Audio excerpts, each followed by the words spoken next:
Jimmy Gang, Jimmy Gang, Jimmy Gang, the Army, the Navy, the Unstoppable. Welcome back to another video, man. I hope everybody healthy out there, man, feeling good. Listen, today we getting into the 051 Melly situation, bro. We about to take a look at everybody that 051 took out, man. And I heard he got a list, bro. I heard his body count. I heard he got more bodies than Drake. Pause on that. Let's get right into it, though, man. We ain't gonna waste too much time. Every op that 051 Melly brutally bodied, bro. Like I said, man, Drake is a sniper, man. We know he hit all the females. He got a lot of bodies. But they say 051 Melly got more. Let's get right into it without further ado. Don't waste no time, nigga. Hood, rich. And so, like, again, and you look at Chicago, if everybody just, them niggas think that they tough, we could kill niggas too. That's kind of where it go from. We could kill too. You think that we can't kill more niggas than y'all could kill? It kind of is a competition. And the fact of the matter is, Chicago's 051 Melly had snatched so many souls that one really starts to believe that he'd... Pause. See, I said pause about saying he catch bodies. This nigga said snatch souls. Like, nigga, that's what they say when shorty come and give you that guac 3000. Like, chill, pause. You clearly not from the hood, whoever made this video. Did the business in the streets as a competition. In the annals of Chicago's gritty streets, he was recognized by many as 051 Melly. But within the shadowy circles of his underground life, he bore a far more ominous moniker, the gravedigger. Born Yarmel Williams, Melly comes from the heart of the Windy City. Before this enigmatic figure met a tragic end, he caused havoc and chaos to anyone who had the courage to stand in his way. In the tapestry of his life, he was not always That's a Glock. Figure he came to be known as. Many contended that this transformation into the menacing presence he ultimately became was a result of his surroundings and the company he kept. Born on November 19th, 1991, amidst the rugged terrain of Chicago's South Side, Melly's childhood was shared with two siblings, Ken J and Wu. While he held the position of elder brother, it's worth noting that he and Wu shared a mother, Angie B, but had different fathers. In Yarmel Williams' absence, Melly's life was profoundly influenced by Wu's father, Jerome Golden, a notable member of the Black Disciples, who would later be incarcerated for his involvement in 4 murders and armed robberies. So 051 Melly grew up with his step-pops. His pops wasn't around, but he had his step-pops. His step-pop was a BD. Okay. Let's see where 051 Melly get his gangster from.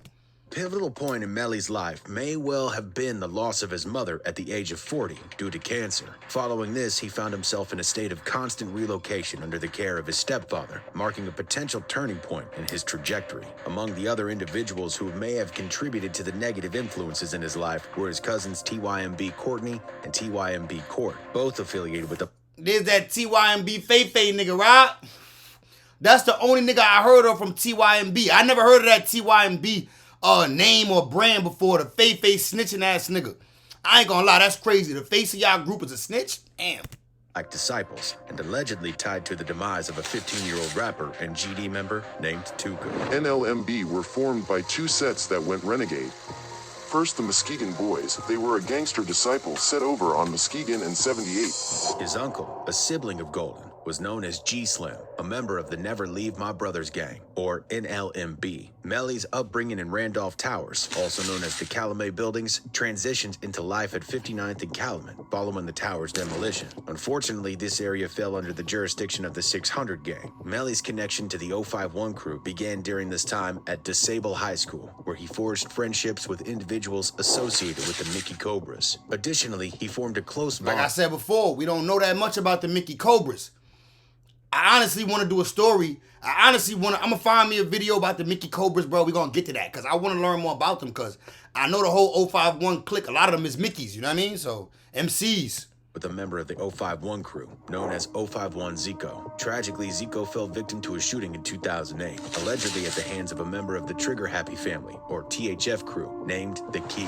For a young teenager like Melly, who had lost his mother and had a stepfather in prison, the loss of a friend to gang rivalry may have proven too much to bear. Lacking role models and coping mechanisms, Melly was drawn into the treacherous world of gang life. Remarkably, Melly joined the 051 crew, despite most of his family members' affiliations allegiance with BD or BD-related factions. Furthermore, the majority of 051's rivals had BD ties. Yet Melly's ability to straddle both worlds was facilitated by... Bro, you see, we got LA right here. We got Rondo number 9, man. Long live LA, bro. LA was talented, I ain't gonna lie. LA was doing his thing. He could rap, bro. He was a studio rap, always in the studio.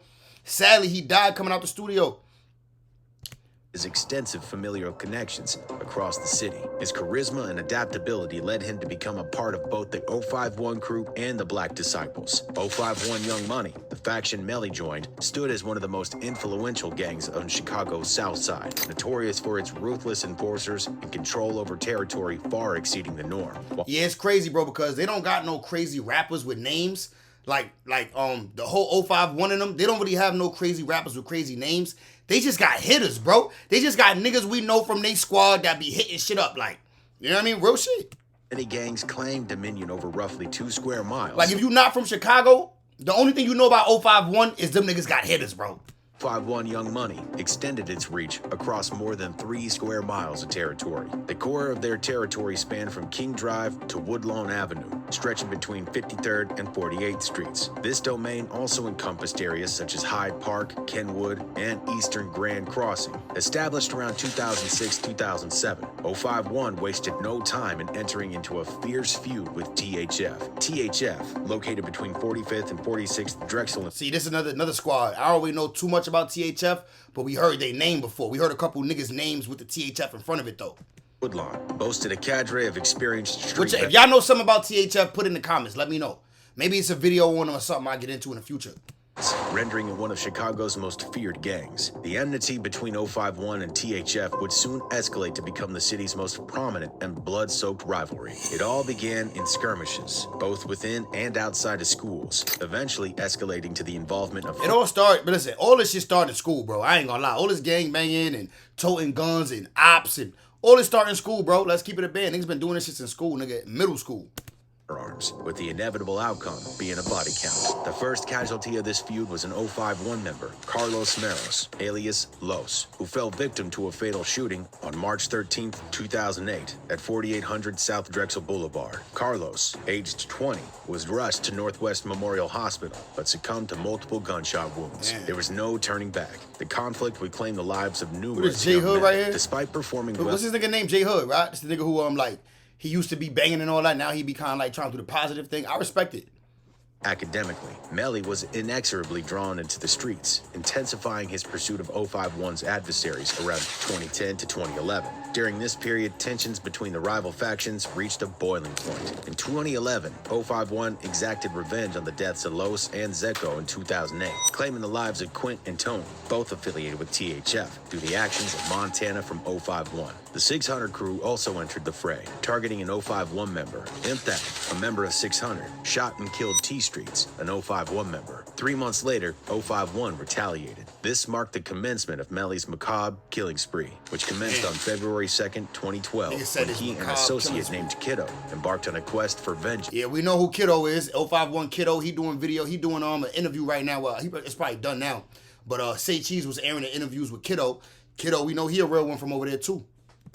Following the death of their crew member. The victim in this tragic episode was a 20-year-old member of the 600 gang, known by his alias Rush, but born as Shaquille Rush. On that fateful day, Shaq found himself leaving a party on the 5900 block of South Calumet Avenue, accompanied by a girl. I can promise you, this is not how they dance at no Chicago party, nigga. I can promise you, nigga, this is not how they dance at no Chicago party, nigga. Little did they know that lurking nearby, within 600's territory, were none other than Melly and Kiddo. As fate would have it, Shaq ventured into an alley. It was in this venerable moment that Melly and his partner seized the opportunity, ambushing Shaq and firing multiple rounds at him. The young girl accompanying Shaq was also caught in the crossfire, suffering a graze from one of the bullets. Tragically, Shaq succumbed to his injuries on the spot. Damn, bro. See, they took out the nigga. They almost took Shorty out, too. They almost took Shorty out. That was just trying to get some... She was trying to have a good time, nigga. You know what I'm saying? Get lit, get a couple drinks. You know what I'm saying? Probably get her rocks off. She wasn't trying to catch a bullet that night, nigga. You know what I'm saying? But see, these bitches in the hood gotta know, like, bro, you would have hit her. Like, you riding around with a hit a nigga, more than likely, this nigga's trying to hit at him, too. Like, you gotta know that. having sustained multiple gunshot wounds to his body and head. Fortunately, DeGurl quickly rushed to Northwestern Memorial Hospital for medical attention. The sorrow surrounding Shaq's death was compounded by the fact that his father, Luther Rush, had met a similar fate in 1998, falling victim to a gang-related shooting. Speaking to reporters in the aftermath of her son's murder, Shaq's mom shared poignant memories of her lost child. He was a very outgoing person, very spirited, his mother said. He always had a smile on his face. He was never mad, and he always made people laugh. It wasn't the first time that violence struck Dorothy Rush's family. Her husband, Luther Rush, was also shot dead in 1998, and her other children talk about their slain brother constantly. We were a real close-knit family, Dorothy Rush said. She described Shaquille as a young man who cherished spending time with his siblings and had a passion for music, often dedicating his time to writing lyrics and crafting beats on his computer. He was known for his outgoing and spirited personality, always sporting a warm smile and an ability to bring laughter to those around him. D'Amelio, a member of 051 and an opponent of Shaq, deemed him deserving of death in the ongoing feud with THF. This placed Melly square in the crosshairs of the 600 gang, considering the irony that, at the time, Melly resided within 600's heavily controlled territory. In a brazen display of bravado, he would even taunt 600 members on Twitter, openly acknowledging his presence in their domain and asserting that he moved through the area with impunity. This audacious attitude earned Melly a reputation for fearlessness, despite his ties to the BD and his family's protection network. However, despite being a top target for 600, they were unable to catch Melly off guard. In addition to his social media provocations, Melly shockingly confessed to Shaq's murder during an online dispute with a 600 member. In a startling moment of self-incrimination, Nigga confessed to the murder on Twitter. Bro, this is that Chicago shit, bro. Only a Chicago nigga getting on Twitter. Well, actually, Chicago done influenced a lot of places, but that's some Chicago shit. Melly posted on Twitter indicating that he was the one who caught Shaq in the alley with his gap. This unguarded admission added another layer of complexity to an already tense and deadly gang rivalry. In the complex and perilous world of gang rivalries, revenge was a currency all its own. One such vendetta unfolded between the 600 gang and 051, stemming from the tragic death of Fathead, an 051 member. Seeking retribution, 051 set their sights on C-Day upon his release from jail, making him their primary target. Their plan involved luring C-Day into an ambush, disguising it as business meeting. Little did they know that Melly and two other 051 members lay in wait at the rendezvous point. As C-Day arrived, the trio sprang from their concealed position, intent on carrying out their sinister mission. Miraculously, C-Day managed to escape the onslaught, dodging a hail of bullets that missed their mark. He emerged from the encounter unscathed, fortunate to have eluded Melly's vengeful grasp. So can any motherfucker come through here like this or what? No. What you think, man? You think that crime rate half for nothing? Yet not everyone would be as fortunate. Amidst this vendetta, OTF Newski emerged as a notable figure in this perilous tale. Newski, renowned as Lil Durk's cousin, found himself caught in the crossfire as Melly sought vengeance for the loss of his friend and Damn, Melly did that? I ain't even know Melly did. Melly is the one that was responsible for OTF Newski situation. Like, is this facts? Because we did a breakdown on it. Remember, we reacted to OTF Newski last days. gang member Mark Campbell, known as Lil Mark. The roots of this feud trace back to the murder of La Capone, a 600 member implicated in Fathead's death. Mark, innocently waiting at a bus stop on the 300 block of East 51st Street, suddenly found himself the target of a van filled with members from O Block 600 and Folly Boys. Alerted by a fellow gang member, the van arrived at the scene where Twilla from THF and D-Rose from 600 unleashed a barrage of gunfire before speeding away. Tragically, Lil Mark was fatally struck in the head, succumbing to his injuries at the scene. What further incensed 051 was the disrespectful videos and taunts that followed Lil Mark's killing. Lil Durk, along with 600, THF, and O Block members, embarked on a mocking campaign against Lil Mark and his late brother Tuka. Lil Durk's video mocking the bus stop where Lil Mark had been slain heightened tensions, making him the this right here is a classic video. Like, everybody remember this video when Lil Durk was on his savage shit for real. Like, this when Lil Durk was literally on his savage shit. Target of Melly and 051. Hey, this bus stop right here though, this a real famous place, shit. It's a real famous place, B. Hey, this bus stop is a real famous place, B.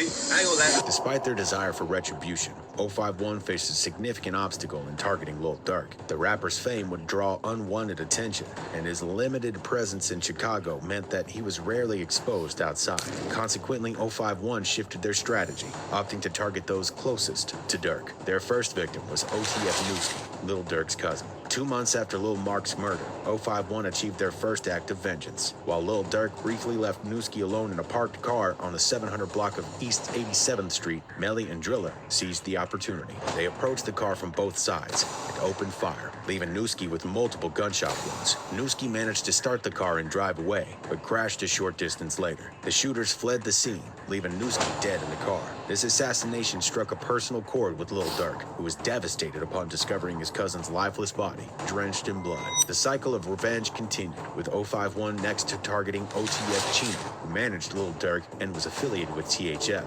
This is where OTF Chino got shot and killed at when he was going to get something to eat after the studio. And this is also where Boo Boo Crump came to get a Chino burger and threw it in the trash, and everybody was looking at him crazy. So we're going to get a quick walkthrough real quick. On March 27, 2015, Chino was sitting in a car in the 8400 block of South Stony Island Avenue, unaware that he had been spotted by an 051 member. Melly, driven by personal vendetta, approached the car and fired multiple shots, one of which struck Chino in the head. Chino was rushed to Advocate Trinity Hospital in the Calumet Heights neighborhood. But bro, how do we, is this certified, bro? Like, is this for sure? Like, how do we know that 051 really did this? Like, the police never solved this murder, so, like, how he know this? Declared dead upon arrival. Wait, he was killed at his house? No, that's what I was thinking. But he had went to a restaurant. I mean, do you know if the people were arrested who were charged with it?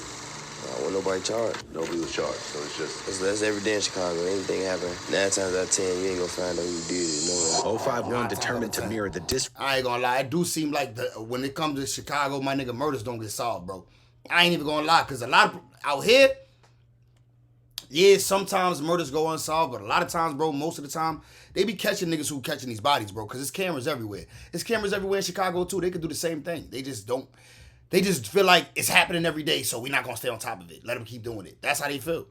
Respectful actions that had followed Lil Mark's murder unleashed a barrage of messages and tweets mocking Chino's death. Melly's relentless pursuit of vengeance began to affect Lil Durk deeply, with the rapper now hell-bent on seeking revenge. In response, Lil Durk sang about his desire for the man responsible for his cousin's death to meet a slow demise. Melly, however, remained undeterred and continued his violent streak. 15-year-old THF Raheem was tasked with eliminating Melly, leading to a potentially deadly confrontation. On one fateful day, Melly and his associates encountered Raheem, Ariel, and Arrow in the 600 block of South Wentworth Avenue. Unbeknownst to the trio, Raheem approached them, opened fire, and narrowly missed Arrow. Ariel sustained a gunshot wound to his shoulder, but Melly was not as fortunate, receiving a bullet to his head and foot. Both Ariel and Melly were rushed to Stronger Hospital, where they survived the attack. Undeterred by his near brush with death, Melly was soon back on the streets, continuing his pursuit of revenge. A fortnight later, he and Ariel embarked on a mission to claim their next victim, Raheem. Finding Raheem and THF Twin in the 800 block of East... The nigga just got hit up, bro. The nigga Melly just basically getting out the hospital, bro. Back in the field, 10 toes down, looking for the nigga. Like, where this nigga at now? We gonna take this nigga out, nigga. Like, I ain't gonna lie. You gotta give it to nigga Melly. He was a demon. 5th Street, Melly and Ariel opened fire, resulting in Raheem's death, while Twin suffered a gunshot wound to the foot. The cycle of violence seemed unending as 051 and their rivals sought retaliation with unwavering determination. Relentless bloodshed and the ongoing vendetta took a significant toll, bringing increased scrutiny from law enforcement and intensified gang tensions. Nevertheless, Melly and 051 remained resolute, determined to settle their score and perpetuate the cycle of violence that had gripped their lives. In the unforgiving battleground of gang rivalries, the gravedigger resumed his quest for vengeance. This time he found himself in the 8800 block of... The gravedigger resumed his quest for vengeance. This nigga make this nigga sound so evil. South Marshfield Avenue, where he spotted one of the Folly Boys linked to Bankroll Q's demise, Delvin Weston, also known as Lil Del. With calculated precision, Melly approached his adversary and unleashed a hail of gunfire upon him, striking Lil Del multiple times in the chest. Remarkably, the 18-year-old victim summoned the strength to transport himself to Advocate Medical Center. However, this resilience proved insufficient. The nigga said he summoned the strength to transport himself. So the nigga drove himself to the hospital after getting hit up all them times. Nah, that's respectable. You gotta respect that. as he was eventually pronounced dead at the hospital. Unlike his approach to Lil Durk, Melly's strategy now involved targeting individuals directly implicated in the fatal shootings of his fellow gang members. Rather than lying low for a period of recuperation, Melly, true to his ominous reputation, wasted no time. Just 3 days following the killing of Little Dell, he set his sights on THF once again. This time, Trayvon Dickerson became the focal point of his relentless pursuit. Melly, accompanied by two fellow 051 members, spotted Trayvon in the 6800 block of South Cornell Avenue. Without hesitation, they unleashed a barrage of gunfire, striking Trayvon multiple times in the face and abdomen, leading to his immediate demise. It was suggested that Melly had possibly tracked Trayvon from his residence, giving their close proximity to each other, making the task of locating and eliminating him relatively straightforward. At this point in time, Melly had inflicted considerable damage. Damn, nigga said he stalked him from the time he left his home. So nigga knew where he stayed at, pulled up, sat on the crib, waited for the nigga to get out, get in the whip, and blew him down. Pause. That's crazy.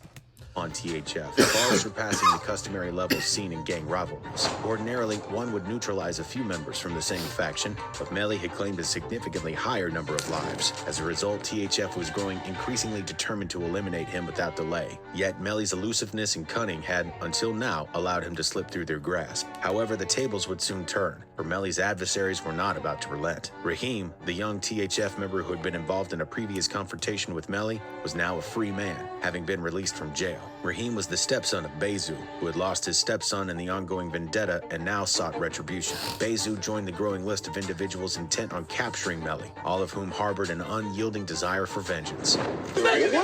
You got on, man? Oh, that's fools. That's crazy.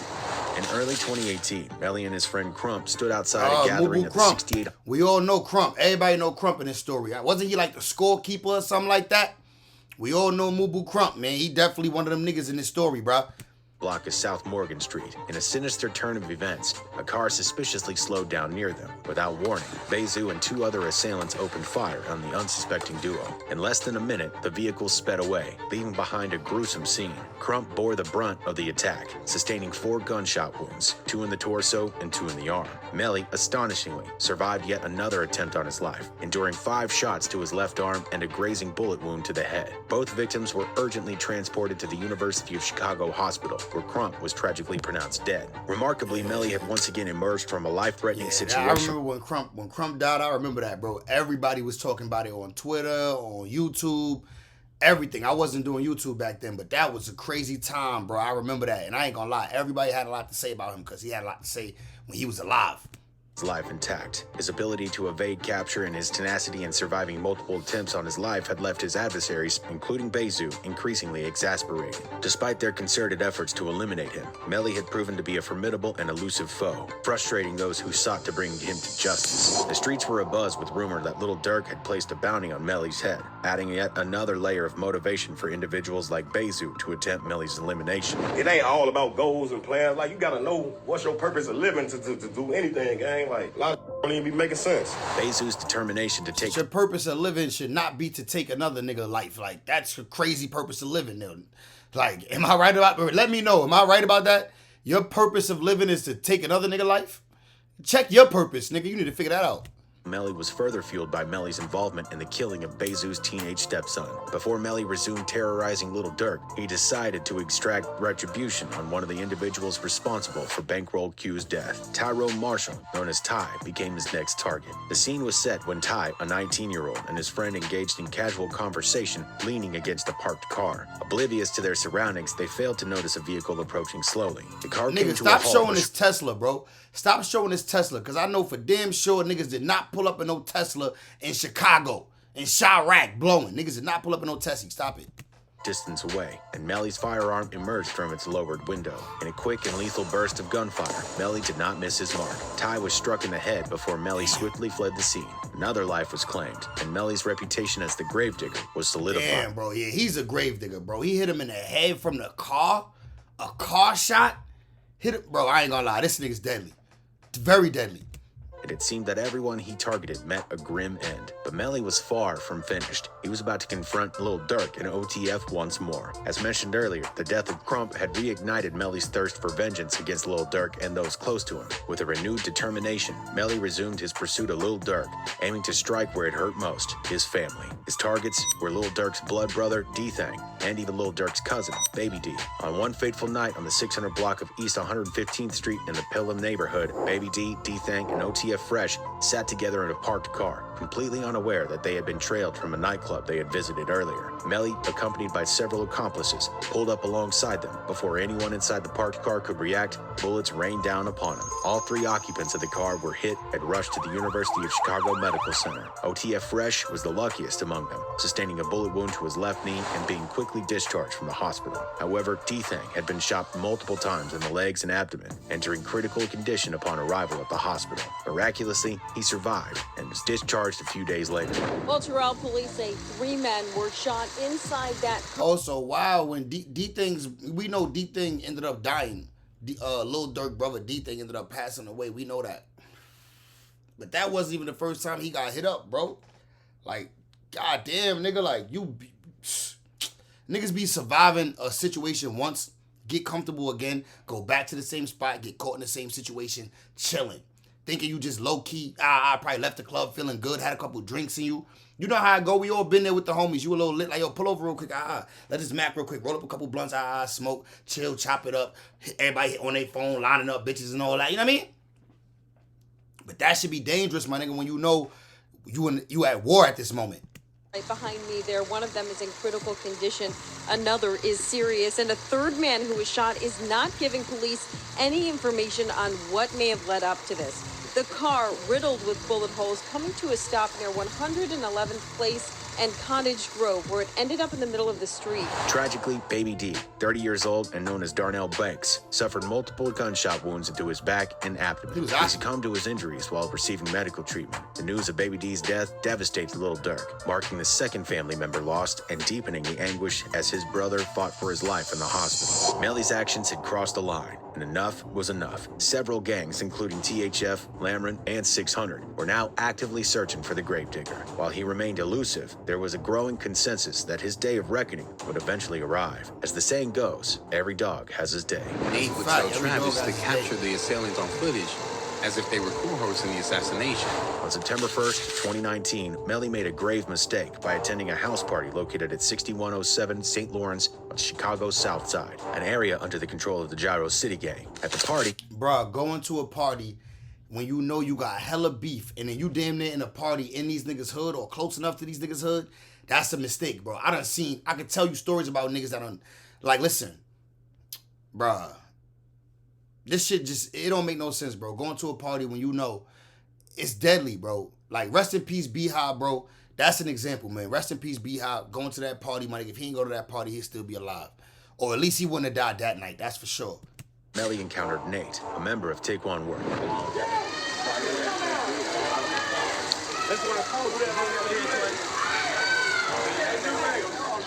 Interestingly, Take One World and 051 were not enemies at the time. In fact, just a few weeks earlier, Melly and Nate had been shooting dice together. However, their gambling venture ended in bitter dispute. A few days later, Melly showed up at Nate's residence and opened fire with Nate's girlfriend and newborn inside the house. The sight of Melly ignited Nate's rage, prompting him to pretend to leave the party, but damn, nigga, for what? Like, why did he pulled up on him opening fire with his girl and his baby in the crib? Oh yeah, nigga, you gotta go, nigga, you gotta go.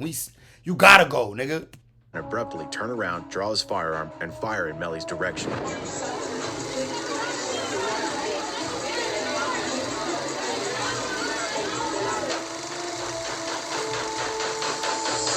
His aim was true, as Melly was struck in the chest, groin, and abdomen, falling lifeless on the spot. Melly met his demise in the same ruthless manner that he had claimed so many lives at his hands. 051 Melly's death resulted in the formation of Melly. Bruh.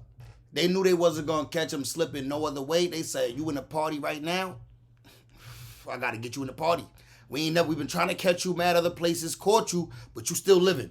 They got him in a party, bro, where there was no way he could go. I ain't even going to lie. He was slipping for going to that party, though. an alliance among 051, 757, and Geo Drive. Rumors circulated that Melly Way members patiently awaited Nate's release from prison to exact revenge for Melly's death, ensuring that the cycle of violence in the unforgiving streets of Chicago endured. In this harrowing story of the gravedigger, we've witnessed the relentless pursuit of vengeance, the tragic consequences of an unending cycle of violence, and the indomitable spirit of survival that define Melly's story. The scars of this violent chapter in Chicago's history serve as a stark reminder of the price paid in the name of revenge. Damn, Jimmy Gang, man. R.I.P. 051 Melly. 051 Melly. He really was a gravedigger. I ain't even gonna lie. According to this story and to all the other stories on the internet, he was really out here wilding, putting that twerk. Like, he caught a lot of bodies out here. That ain't nothing to be proud of, though. You know what I'm saying? Like, nigga, it's mad. You should be out here trying to get rich, like, get a lot of money. You know what I'm saying? But listen, that was his legacy that he wanted to leave, and he left it. Jimmy Gang, I'm off this nasty. I'll see y'all in the next one, man. I hope y'all enjoyed the video. I did. And if y'all got any requests for me, drop them in the comments, man. If y'all got videos like this y'all want me to react to, let me know in the comments, my boys. I'm going. I'll see y'all in the next one. Subscribe, like the video, turn on post notifications, my boys. I'm gone. Hood, rich.